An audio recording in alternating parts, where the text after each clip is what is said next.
Hi there, Simon from simonwoods.com. Wine Relief today is presented by Virgin Wines, and this is the 4 white wines that they've got in their offer. One of them, we've got 2 Sauvignon Blancs from Marlborough. What is the difference between them?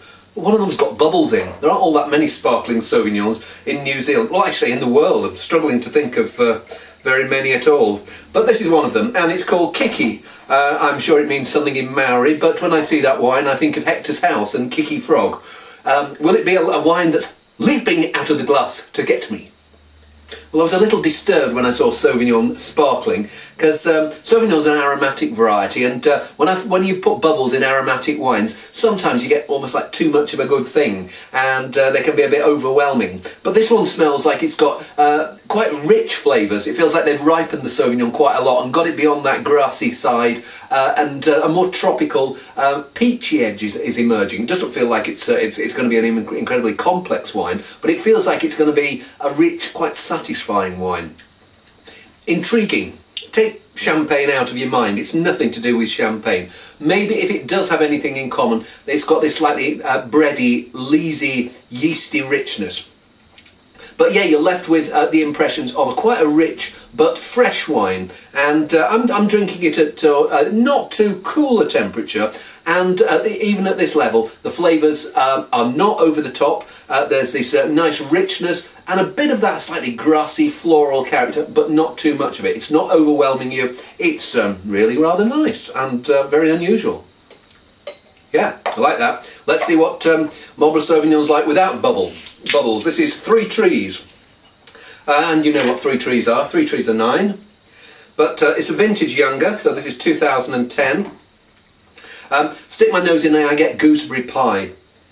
And it feels, again, like it's not one of those really tight, grassy Sauvignons. It feels a bit more exuberant and not on that over-sweet side. Sometimes I find Marlborough Sauvignon, in order to make it more forward and user-friendly, for want of a better term, they've left too much sugar in, and you're just left with a Peabody caricature. Let's see what it tastes like.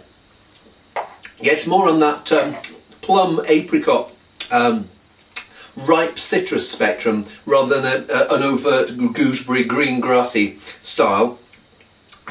I'd say there were a touch of sweetness in there, but not too much. It just comes across as quite rich, yet refreshing. And again, as I was saying with the first one, temperature, I'm probably drinking this, tasting it at a temperature slightly higher than you'd serve it, and it's none the worse for it. You're getting this richness, and it's not gone into a sort of blobby caricature, which is a good sign. Okay, nice 2 to start with. We are now in a different country. We are in South Africa. The Devil's Peak Limited Edition Chenin Blanc. Well, it smells, it's interesting. It's almost like there's 2 elements of the wine. There's a nice crisp side, like citrus and green apple, and then there's a slightly riper side, almost pineapple and pear, and the 2 are sitting very nicely side by side. You're getting this, it smells like it's going to be really quite refreshing, but with a bit of weight behind it. It says on the back that it's lightly oaked. I don't notice anything really overtly smoky or vanilla like there. If anything, maybe it's just given a little bit more richness, but certainly can't smell that. Let's see if I can taste it. Yeah, really nice wine, that. The pear is a character that comes through really strongly, and then the pear to start with, and then that sort of green apple and lime and ripe orange comes through on the finish, and it's got this slight waxy, honeyed character that Chenin can develop, and which, if you age it, something like this will go on quite a long time. If you age it, it will become more and more pronounced. Maybe if the oak is coming through, there's a light toastiness there, but overall it's yeah, it's a really nice wine. I like that a lot. Let's see whether I like the last one a lot. Blackfoot Daisy 2010 McLaren Vale Chardonnay. Well, this smells for me like modern Australian Chardonnay from warmer climates. Once upon a time, Chardonnay in warmer climates, it used to go ripe, and it used to get golden in colour, and it was almost like drinking the fruit cocktail syrup. Here, you can tell that it's not from a really cool climate. There's not really much of that citrus and tight, pithy edge. But what there is, slightly nutty cashew-like character. The fruit is on the, yes, ripe peach, but not overripe peach. Bit of tinned pear, and if it's tropical fruit, it's more on those fresh tropical fruits, a bit more on the melon rather than on the sort of like overripe passion fruit edge. The other thing I forgot to say when I was smelling it was oak. Again, once upon a time, this would have been like half wine, half pencil.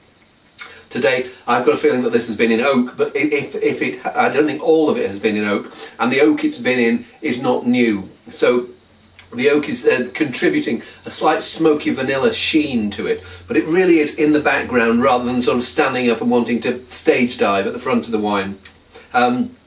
Juicy, fresh, clean, attractive. It feels like it's reasonably full-bodied, but it's not so full-bodied that it's slapping you around the head. I like it. Prefer the Chenin Blanc, but then I like wines that have got a little bit of crispness. But revelation for me has been Kicky, and so if you want to say, I would say actually it's the best sparkling Sauvignon I've had this year.